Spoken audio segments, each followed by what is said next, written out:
Welcome to Restorative Yoga. So what you're going to need for practice today is some kind of a pillow. You can use couch cushions or pillows off the bed or throw pillows if you don't have regular yoga pillows, yoga bolsters. You'll need at least one blanket. Two might be nice near the end if you want to cover up with a blanket because it's chilly. And then you'll need a strap, like a yoga strap or a towel or a dog leash, or like something that will extend the length of your arm. Whatever you've got at home will be fine. If you have yoga blocks, you can have those nearby. Also, they can be handy. Now, we're gonna start with a reclining butterfly, and you can do this a couple of different ways. So you can just lie down on the floor and not use any props at all. That's the first option. The second option would be to add something to your back. So I'm just gonna use a pillow. You can prop pillows up so that you wind up on a slope. So if you'd like to keep your head a little higher up, you can do it that way. I'm gonna put this pillow down the length of my spine so that it supports my head and about half of my back. Depending on what you've got, the squishier pillows you'll be able to put all the way down near the bottom of your back, but with a pillow like the one I've got, it's firmer. I like it closer to like where the bottom of my rib cage ends. Where my rib cage ends? I don't know. Anyway, or you could take a blanket and roll it up, and then that could be the pillow. You put your spine down the length of the blanket. So any of those will work. Just find the one that's gonna be right for you. All right, so we're gonna begin with like positioning myself on the pillow, and I'm gonna use this blanket under my knees as well. So feet are together, knees are open, that's a butterfly. Ugh. And then I can just adjust as I get settled here.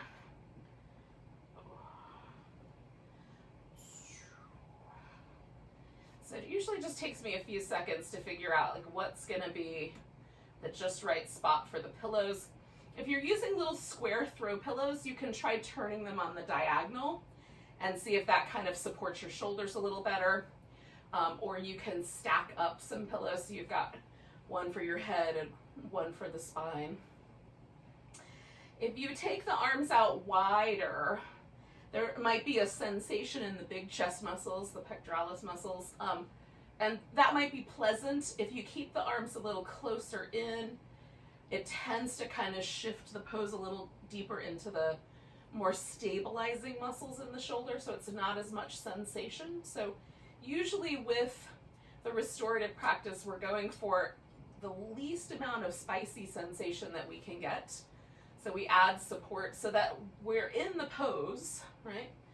But it's soft and gentle so we can relax really deeply. So the goal of the restorative practice is to allow the body to hold the yoga pose but let go of tension, stress, muscle activation, that sort of jazz. So we're gonna hold steady with the pose and we'll stay a while, but because we're staying for a good long time, it's even longer generally than yin, we might want the pose to be a little more gentle. I'm gonna work around my Buddha friend here.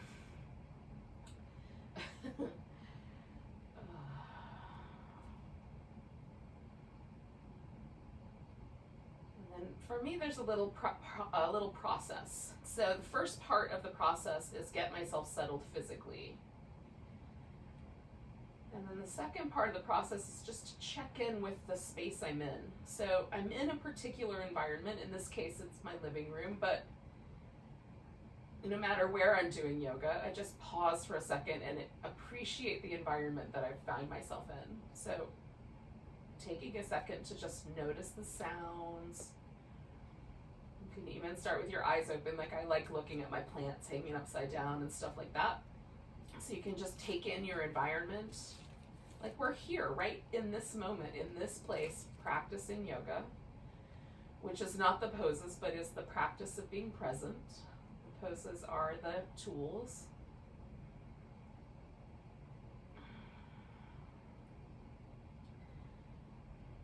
And then at some point it feels good to me to close my eyes. I like to be able to go inward a little bit. And then I pay attention to the body again, just to make sure nothing has changed. And then I like to just become present with whatever little thoughts and feelings have been circulating around. Often I get caught in loops of worrying or stress or thoughts.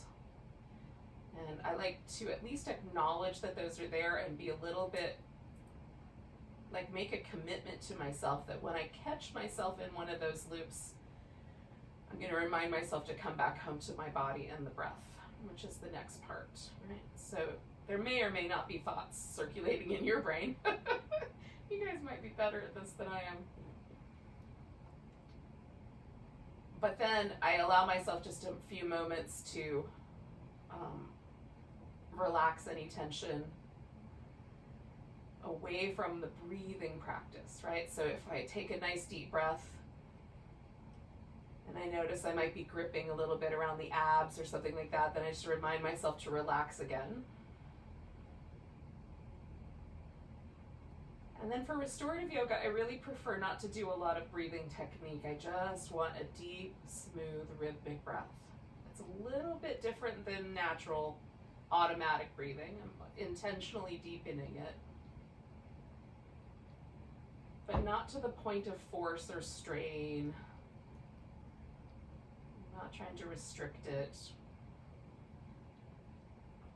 I want the breath to be as deep and free as possible. So that's where I land. That's my little process when I get in a pose that I'm going to stay in a while.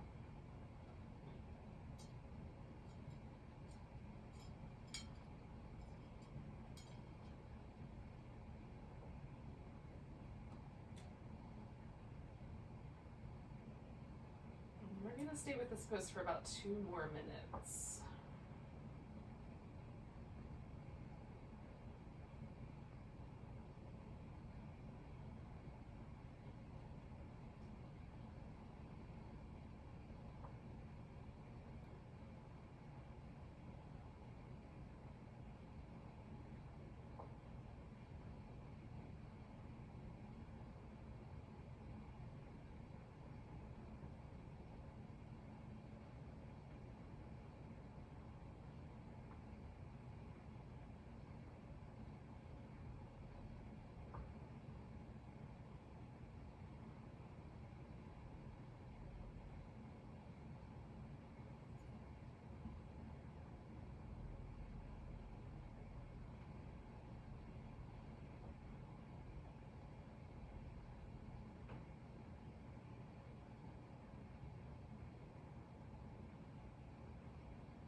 So I'm going to do 3 more breaths, yogis.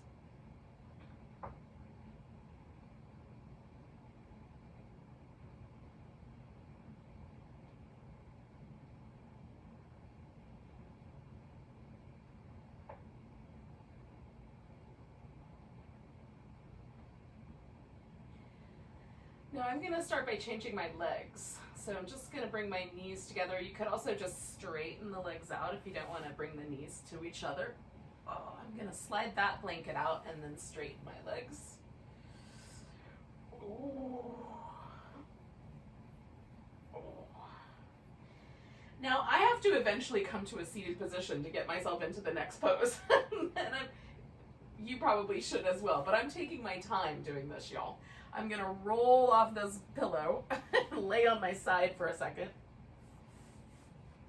Oh. And when it feels like a good idea, like I can kind of feel the shift in my body settle, right? Then I come up and I try to make my head sort of the last thing.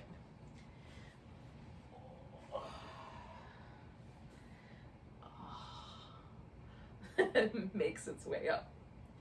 All right. So I'm going to describe what we're about to do, and then we'll do it. But in the meantime, you guys can sit and kind of wiggle, do some little cat shapes, move your rib cage around, whatever might be nice. So we're going to do a side bend. And my thought is that we're going to do this over this pillow. Now, if this doesn't work out for whatever reason, like your blanket isn't firm enough, the pillow is too soft, whatever, you can go back to your back and stretch yourself into a banana shape, and it'll have a similar impact, right on. So I'm going to do this as a side lying pose over this pillow, but you can sub in a banana shape. So to do the side lying pose, I put the pillow right up against one of my hips. In this case, I'm going to put my right side on the pillow first. Then I'm going to lay my rib cage down on the pillow. I make a little adjustment on my hip. If you're on a really hard surface, the greater trochanter, the little bump on your femur bone that sticks off the side right here on your hip, might uncomfortably push into the floor. So I would put a blanket down under the hip. I'm on a carpeted, padded, yoga matted surface, so it's not too crazy. But anytime I'm on a hard surface, I put a pillow there, or a blanket, something soft. And then we're gonna essentially just sort of let ourselves drape over this pillow. Now, this position with the arm, I've got my arm under my head, and then I could put the other arm on top of that. That is reasonably comfortable for me. But if it's not for you, you can take the arm forward. And this is where an extra pillow or a yoga block can come in handy, because you can set your head down on that. And then if this arm is the tricky one, the troublemaker, you can leave that arm draped over your side. And I kind of do this where I hook it sort of right in the little crook right there where my hip, between my rib cage and my hip bone, and let the arm fall backwards. So there's a little tiny sort of stretchiness that happens there. Pretty light, not too spicy. With the legs, you can leave the legs bent. You can straighten both legs, and you can angle them in different ways. I like the bottom knee bent, and then the top leg sort of set on it, so there's support for my ankle joint, a little bit of support around my thigh, so there's not too much of a sense that my knee is in any way dropping towards the inner edge of the knee, okay? There's a little bit of extra support for the lower leg bones and the upper leg bone. So that's how I like to roll. And I still get this nice stretch across the sort of outer hip IT band area. All right, so that's what you're setting yourself up for. Again, if this is not gonna work, lay on your back and just make this exact same shape just on your back. All right, hopefully you guys have the spatial relation skills to pull that off, because some days I do. Some days it's trickier. All right, so then we'll get here and we'll stay. Now this pose we're not gonna hold as long as we held the last one. We're gonna stay here for about 5 minutes though. So it's a good long time.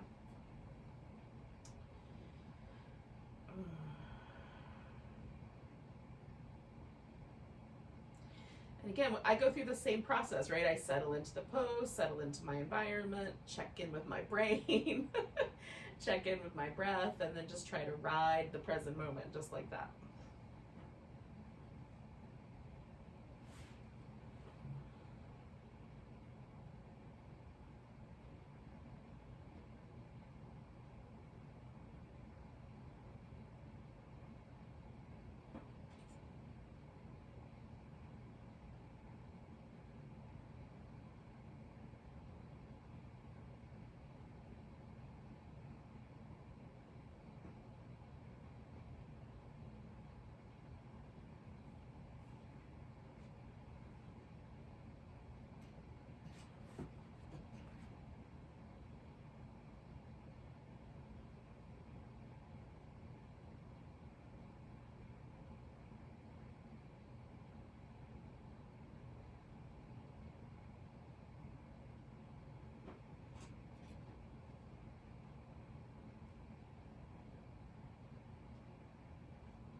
you're getting a little uncomfortable, it's okay to change your mind. Like if you're realizing, oh, I wish that I had done a different version, you can shift.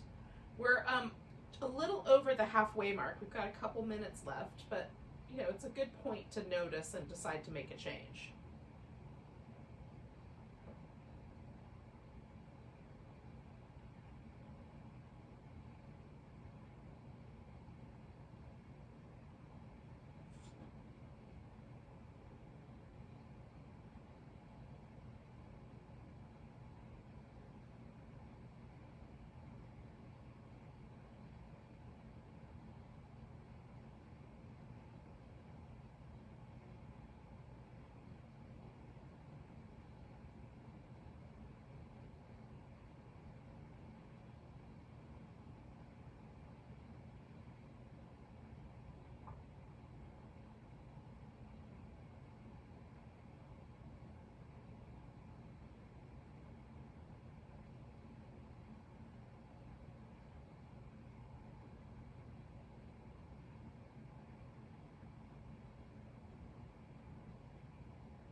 So we're going to take about 3 more breaths here, yogis.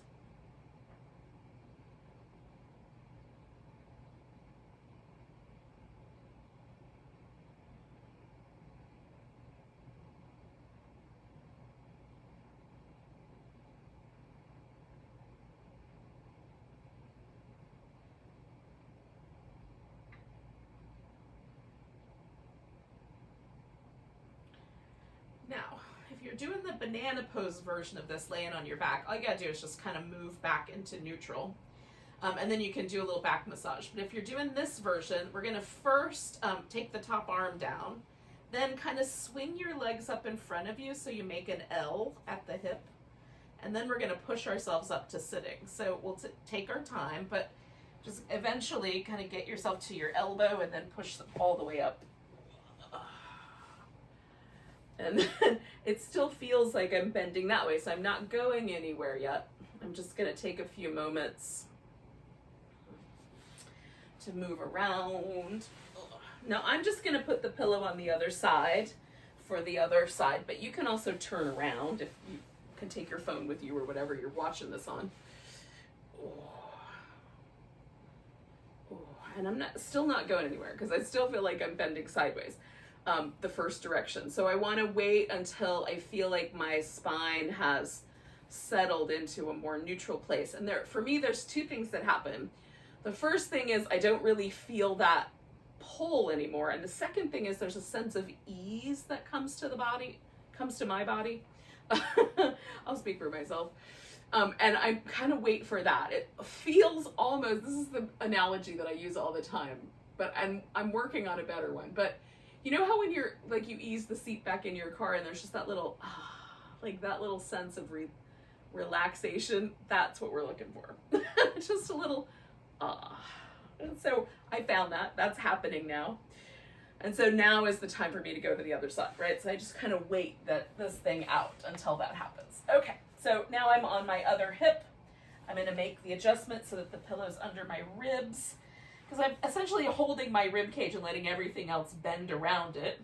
Again, you can adjust here. I like a little blanket for a pillow.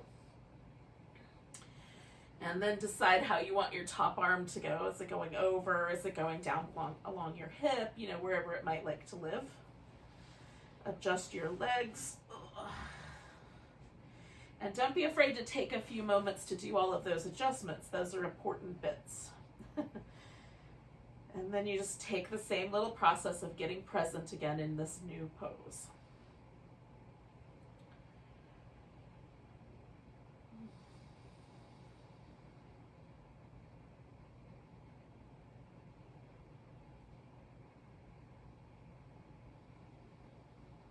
And again, if you find that you can't relax, then you can always flip your pose over onto your back.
again, we're sort of at that point where we're just a little bit at the halfway mark or just past that. So if you're really, really uncomfortable, you could definitely choose the opposite shape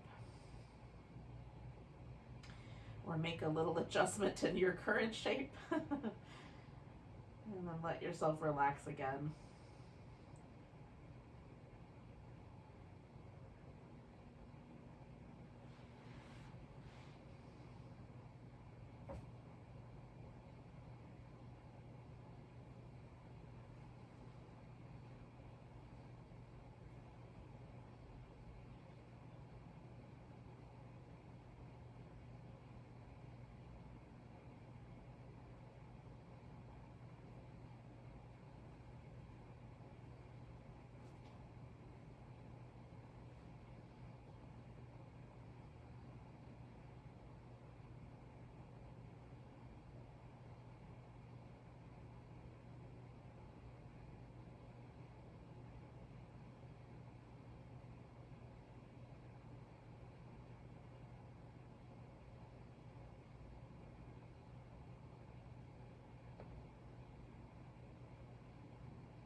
So we're going to take 3 breaths.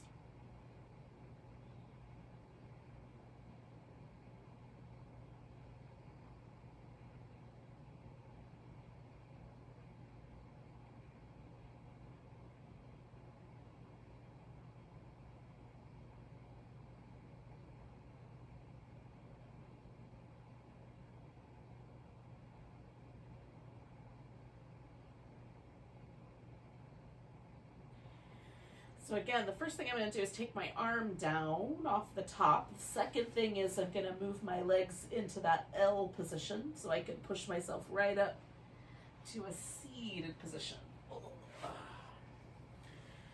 And the next pose that we're going to do is going to be a seated forward bend. So if you've been doing the laying on your back version, you can take your time, but come up to a seated position in the next like minute or so.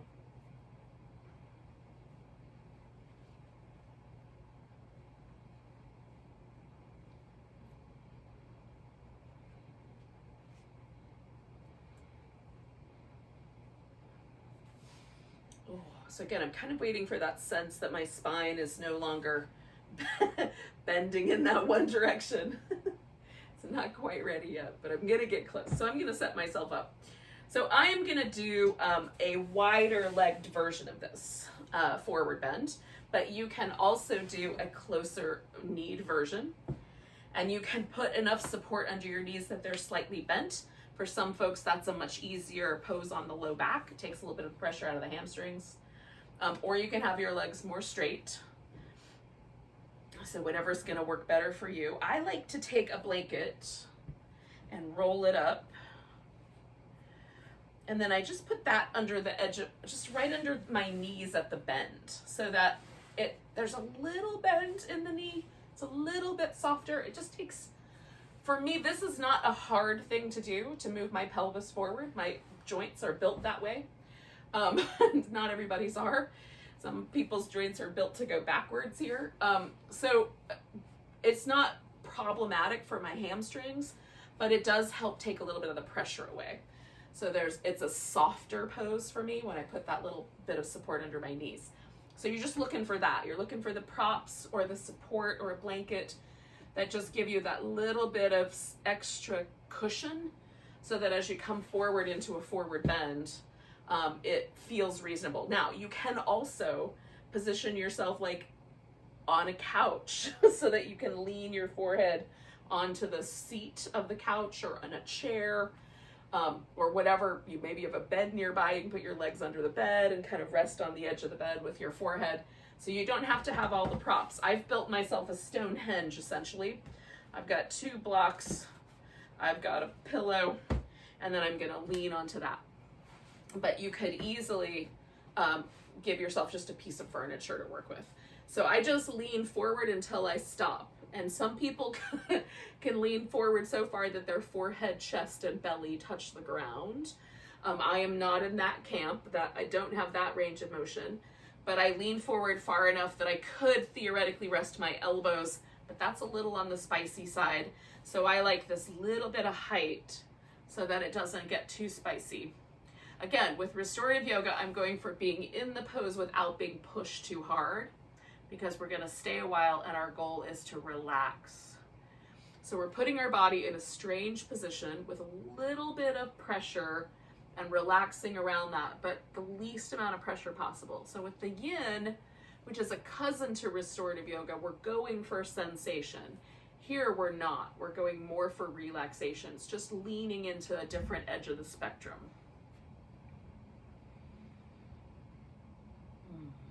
So choose the position that's going to work best for you in that way.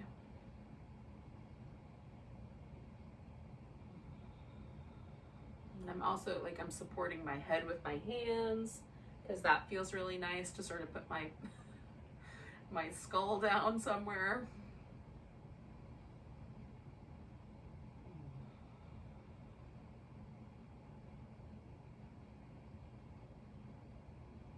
Sometimes the weight of all my thoughts gets a little heavy on my head, y'all.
So we're going to stay for another minute or so.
So we're going to take 2 more breaths. Second breath, you're going to hold in and then come all the way up. Oh, and then we'll bend the knees and make whatever adjustments you like.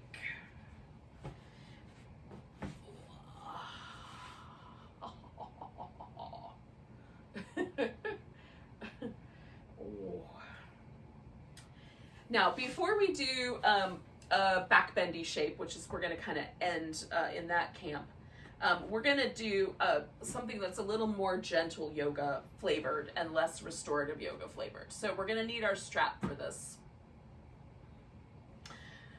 Now, we're going to start with the Vishnu's couch pose, snake couch pose. This is, if you've been practicing with me at all this whole pandemic, you know this pose because it's become one of my favorite pandemic poses. I liked it before that. I just had forgotten about it for a while, and for some reason it's become sort of I don't know. Anyway, it's the pose is not that crazy, but the pose is named after this floating couch bed like duvet. I don't know. That's not the right word, but in any case, like a chaise lounge maybe, made out of snakes. And so the bottom is like the coiled base of the snake, and then the cobra hoods like lean out over the top, creating like a canopy. And this is this vehicle that Vishnu, the god of the sustaining force of the universe, is sleeping on, right? So when Vishnu is asleep, he's dreaming up all of the things that are being created in the manifest world. And maybe that's enough of an explanation as to why this pose has become the pandemic pose for me. But in any case, it's like time for Vishnu to wake up, basically, is all I'm saying. But we're going to lay on our side, and I've got a strap around my foot. Now, you might be able to do this by just holding on to your big toe, which you'll find out when you get here. So we're going to lay down on one side. Doesn't matter which one. I'm going to start laying on my right side.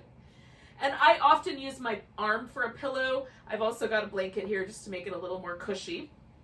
And then we take the top leg up. So we're going to get like a little bit of a sensation in this inner thigh. That's the goal. The bottom leg, you can do whatever you like to make it more stable, right? We're floating. Remember the floating snake couch.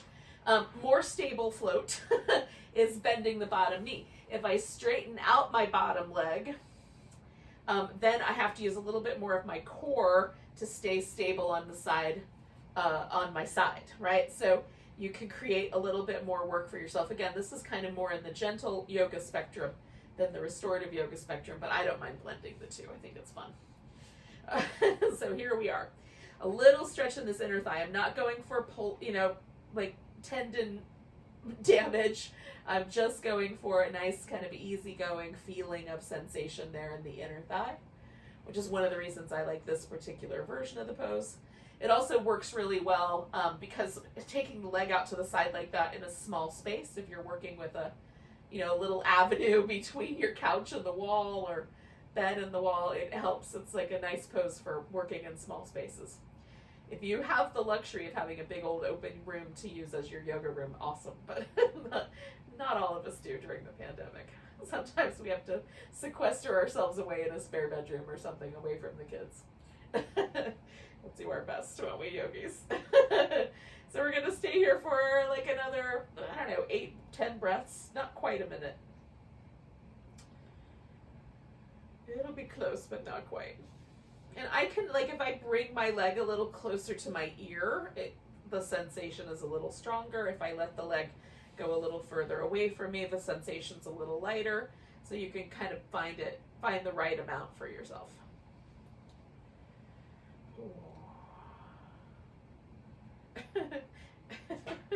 Some people have decided that the perfect image of the pandemic has been a dumpster fire.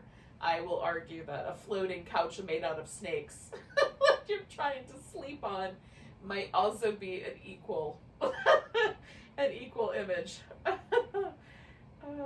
You guys tell me later what you think about them. So we're going to take a nice big breath, and then we're going to roll onto our back. Now, rolling onto our back, we're going to leave the leg where it is, but now it's going to become a hamstring stretch, right? And so, again, you can use the strap to modify. If I take the leg farther away, it's going to be less sensation. If I pull it more towards my forehead or my shoulder, a little more sensation. So I'm just looking for that spot that feels reasonable.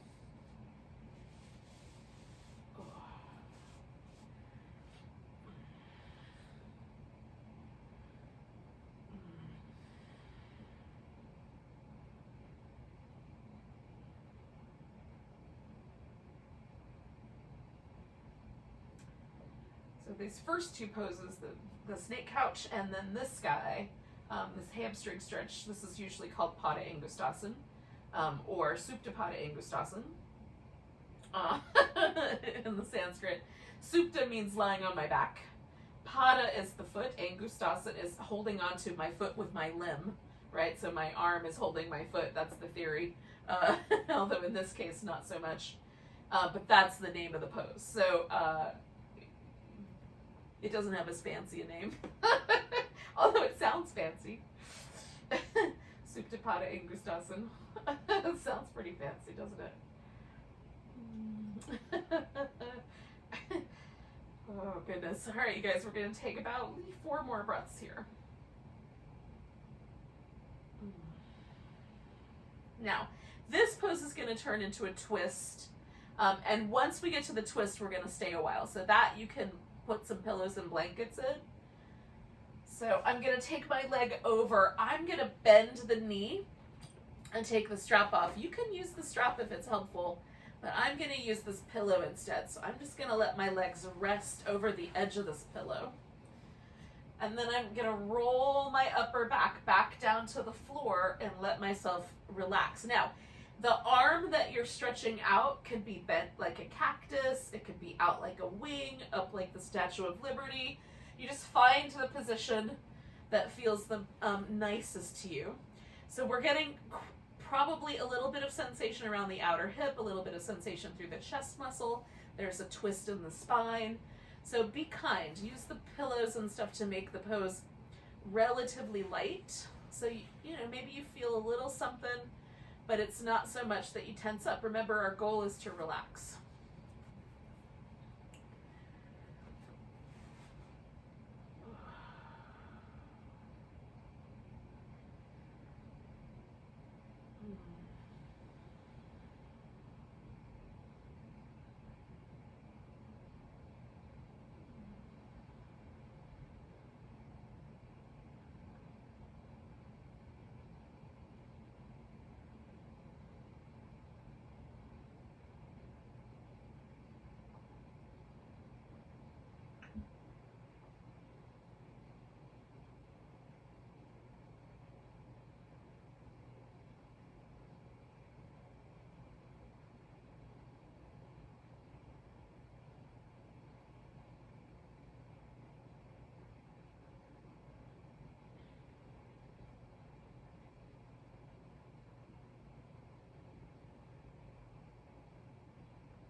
Just found myself, like I just checked in again, and I found myself gripping a little bit with my inner thighs. So like, you can hold tension in your, I don't know if this happens to you, but I can hold tension in my body without even realizing I'm doing it. So I'm once again just coming back to this notion of letting go and relaxing. We're going to stay for about another minute here. But sometimes when I'm not watching or not noticing, I can find like my mouth tighten up, or my like this, in this case, I was literally squeezing my inner thighs towards one another. So just letting that relax has shifted a whole, it's like the way my hip feels is different. Just notice what's going on and see if you can let yourself get softer for the last few breaths here.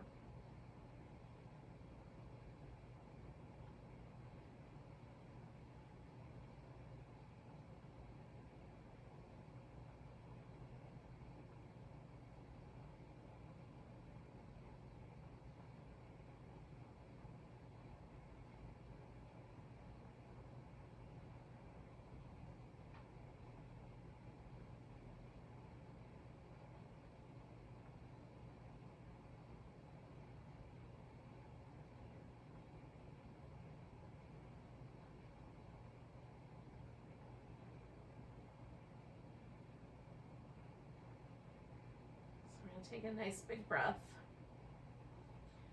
And rather than come back onto our back, we're actually going to roll onto our side. So I'm going to take this top shoulder and bring it with me. And I've got this blanket here for a pillow, so my head is supported. And then the thing that we need to do is just make sure we can move our arm around in a circle. So I've got to move just a little bit because I want to have a smooth kind of circle where I'm not going to run into the furniture or or whatever. So we're going to circle the arm. Now, I start my arm off with the arm held essentially at shoulder height. But as I move around the back, I might need to angle my arm up almost toward the ceiling to come around the back half. There's a bunch of nerves that come out of the brain, through the neck, and through the shoulder that go in all kinds of different directions, down to the hand, into the torso. But this little area where the collarbone, the shoulder blade, and the arm bone meet is tricky. So if I go too far back, I might pinch some of that and I'll get some little numbness or tingling in my fingers. So that's what we're avoiding, okay? So we're gonna circle the arm up and over and make the angle appropriate so that we're working the muscle in this area, but not necessarily pinching any nerves. So stretching the arm around the range of motion. And again, choosing an appropriate range of motion so we're not causing any trouble.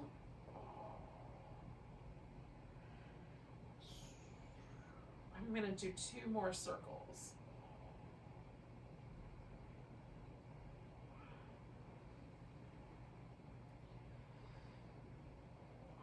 Okay, now I'm going to grab hold of this arm. As I bring it back across, I'm going to grab hold of the upper part of my arm with my right hand.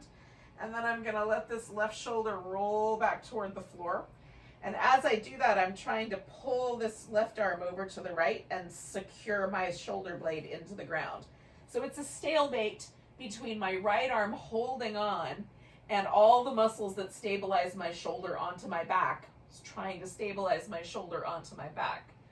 So it's working, but there's a little, there's an equal amount of effort being done in both directions to keep the arm out and to keep the shoulder in.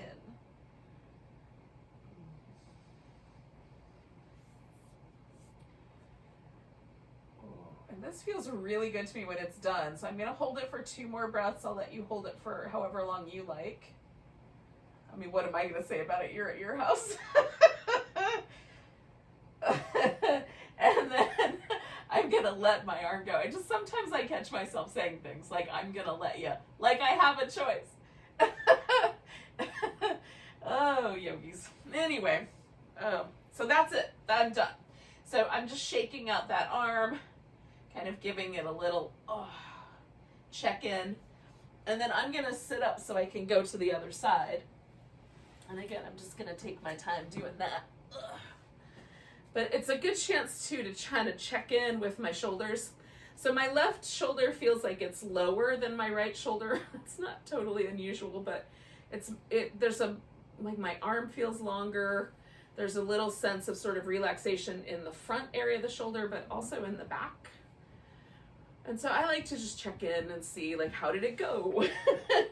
Was it a good choice? Did I make good choices? All right, so then we're going to do the Vishnu's couch pose and then the hamstring stretch and then the twist on the other side. So starting with the floating couch of cobras, laying on our other side. So I'm just going to switch directions here, y'all. Oh. Position my pillow for my head. And then I'm kind of trying to find what's the angle so I get the nice stretch here, but also have the little bit of structure, enough structure that I'm not going to fall over onto the furniture. And again, you could make more support by bending your bottom leg, a little bit less support by straightening it. It's kind of like a boat pose. It might be one of the boat poses later on in the month. Hint, hint. For those of you following along on my 24 plus Christmas, 25 days of boat pose countdown to the holiday.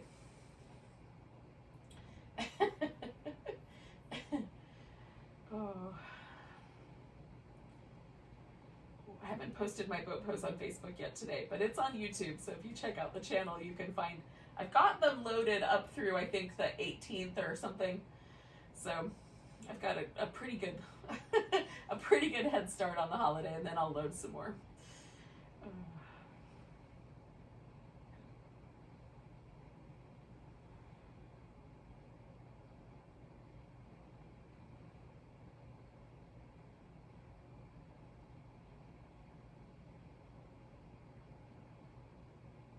So we're going to hang out with this guy for a little bit longer, about another 5-6 breaths, somewhere in that range.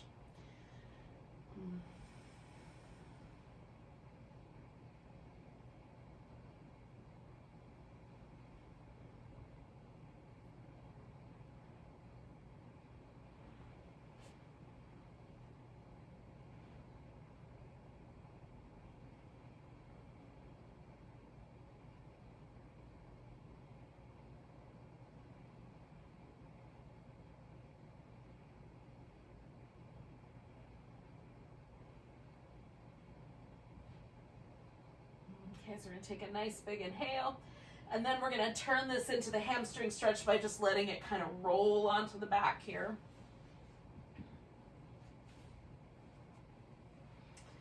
Ooh.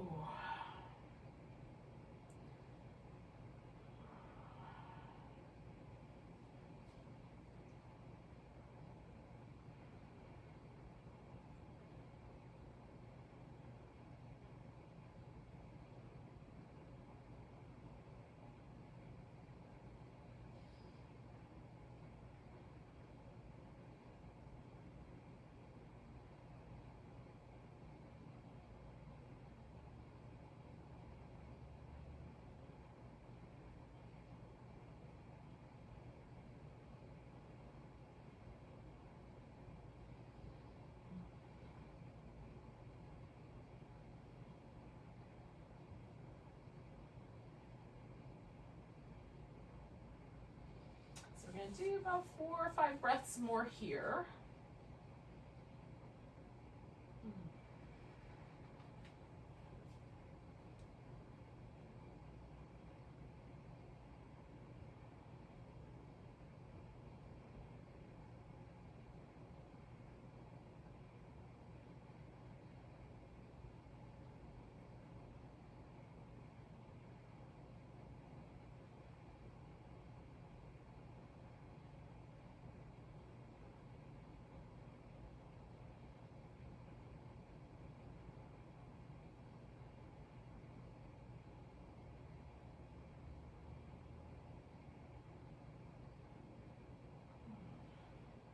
Yogis.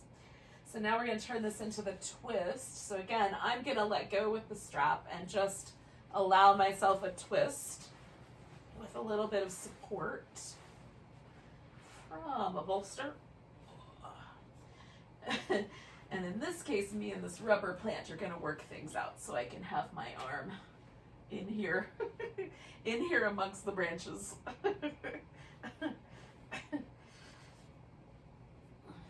An ant might not be able to move a rubber tree plant, but I am not going to either. I'm going to try to work around the rubber tree plant. There's probably a song in there somewhere for me too. Oh.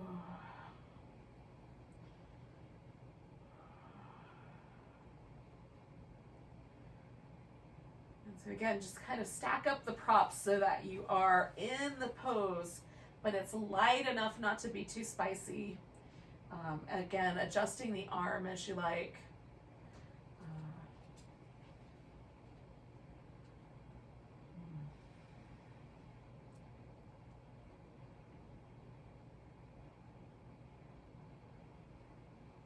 Hello there.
So we're going to stay for about another minute here, yogis.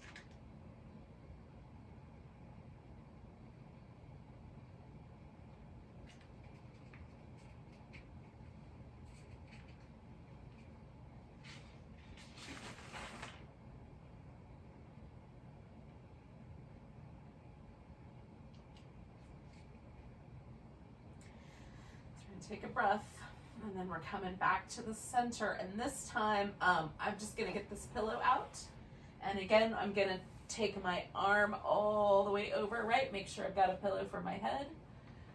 Oh. And I just have to double check. Yep, I'm gonna smack plants, so relocate myself slightly so that I don't smack any any other beings or furnishings. And again, you know, like it's a little bit of an angle here around the back, but mostly the kind of parallel in the front here. So just for me, find it for yourself. Maybe for you it's a little different. And then you're stretching into that arm as wide as you can.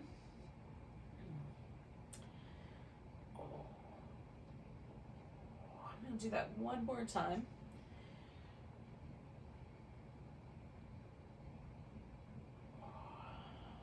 And then I'm going to grab hold of this upper arm and again, roll it onto my back.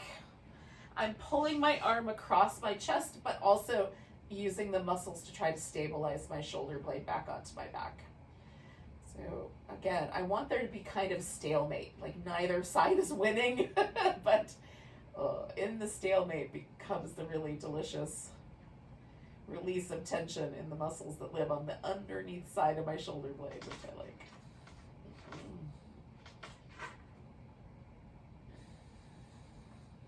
Sometimes this little pose right here will help undo some upper back knots for me as well. So let go. We're going to jiggle out the arm. Now our last pose before Shavasana is going to be either a supported bridge or the mountain stream pose. So I'm going to show you both of them. So supported bridge you can do either with a block, or I've got this pillow a little closer and I like the pillow a little better. But if your pillow is really squishy, you're going to want to use something a little more on the firm side. So it goes underneath your pelvis, or you can, if you've got a longer pillow, you can put it under your whole back, really. So you put that underneath the hips so that your sacrum is secure. And then you can leave the legs in this bridge position, or you can straighten the legs out. And you know, you might want like a little support under the head as well. Sometimes my hip flexors are strong enough that they actually take weight away from my shoulders, and so sometimes it's nice to have a little blanket under the top there. Okay, so this is option number one. Option two, the mountain stream pose, is a little bit different. It's almost like holding ourselves in a cobra. So this is one of the rocks in our stream, and then the second rock is going to be a blanket, and I fold the blanket. Well, it's more of a roll, but a little flatter roll. So I just like it to be a little bit on the flatter side, so it's not too pokey. And this goes across the upper back, about at the level of the bottom of the breastbone. So if I drew a line from the bottom of my breastbone down, it would intersect this blanket. Okay, so the blanket and the pillow here serve like rocks in the river, the stream, and then I am the water, right? So I go up and over the rock, up and over the rock, and that's the notion. So my upper body is being held in a fish pose is probably the closer pose, Or, you know, if you flip a cobra upside down, it would look like this, which in both cases kind of serves our earlier floating couch made out of snakes. There might be fish in the water. We're in the same camp here. So whatever appeals to you, yogis. Whether you're in a mountain, whether you are the mountain stream or you are the bridge over the stream, either way it works great. Now I'm a fan of this pose, even though it's a little bit awkward feeling, especially at first. I like for me, having the support under the ribs is very helpful. Everything else can kind of fall in either direction around it, so I like it. But for some people, this is really pushy, and so choose appropriately. Now we're gonna stay here for about another like 4 minutes. So we're giving it a good amount of time, but if it gets too spicy, all you gotta do is come out and go right into Shavasana, because that's our next pose anyway.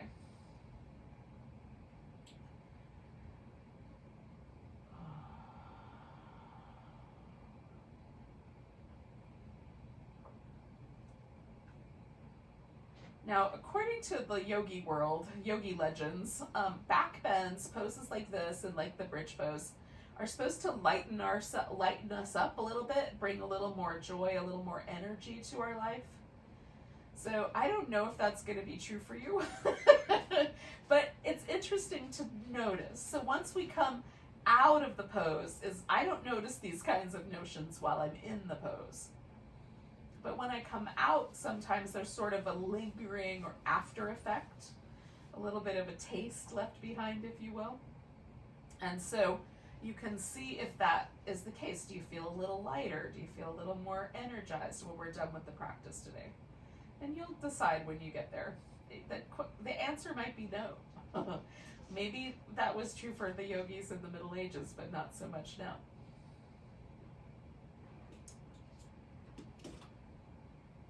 Or maybe they're right. It's hard to say. We'll find out.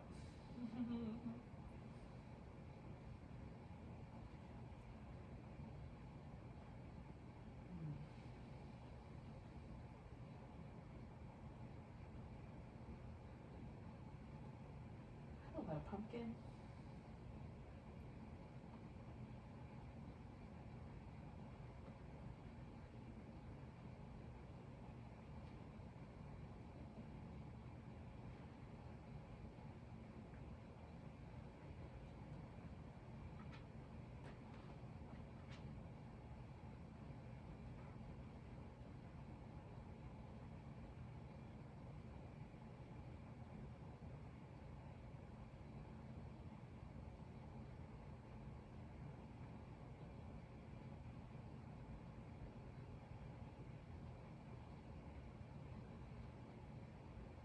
We're going to stay for about another minute here.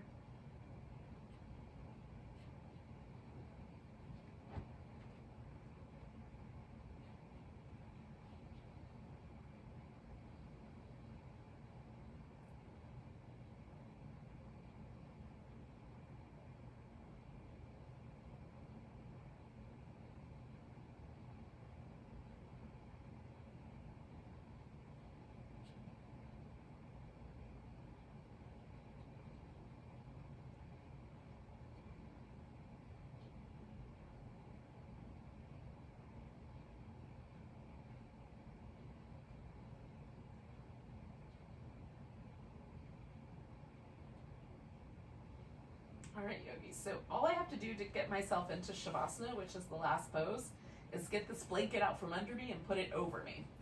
So I'm going to roll to my side just for a second so I can lift up enough to get the blanket out.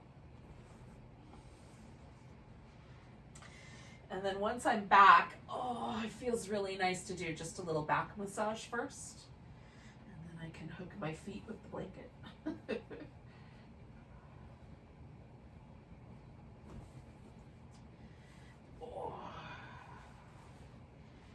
Okay, so then we have our last pose.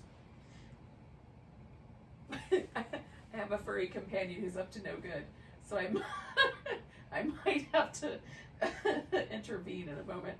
But but that does not mean you guys do. So you can find your way into into a final relaxation pose that feels nice. If you want to have your legs up on the couch or something like that, you could do that as well.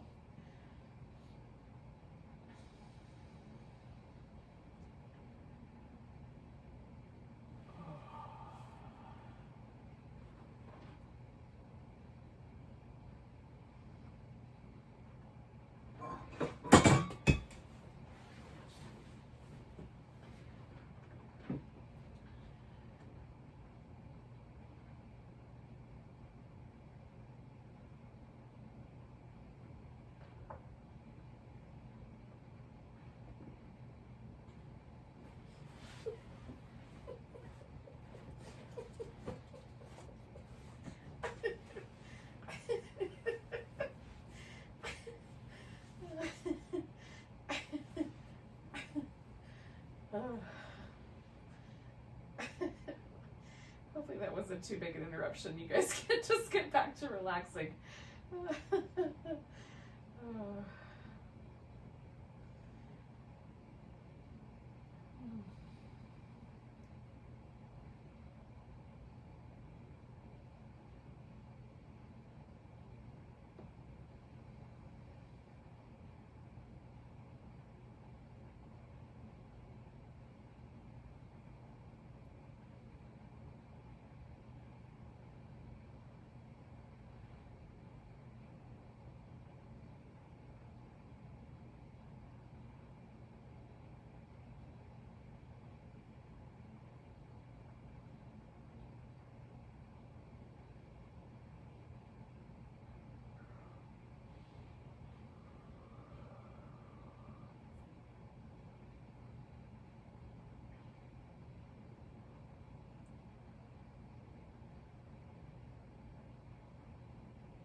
yogis. Don't go anywhere yet, but do notice your breath again.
All right, yogis, we're going to take a breath so deep we can feel it all the way to the toes. Hold it in briefly, let it go with a sigh.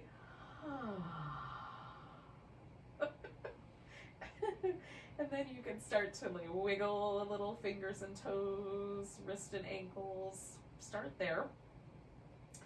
And when it feels like it's okay to go a little farther, you can stretch.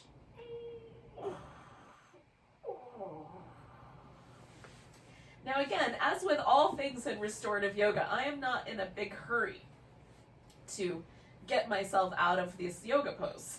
So I'm going to roll to my side, hang out there for a little bit, and then come all the way up. Again, I'm going to try to let my head be the last thing that lifts up here.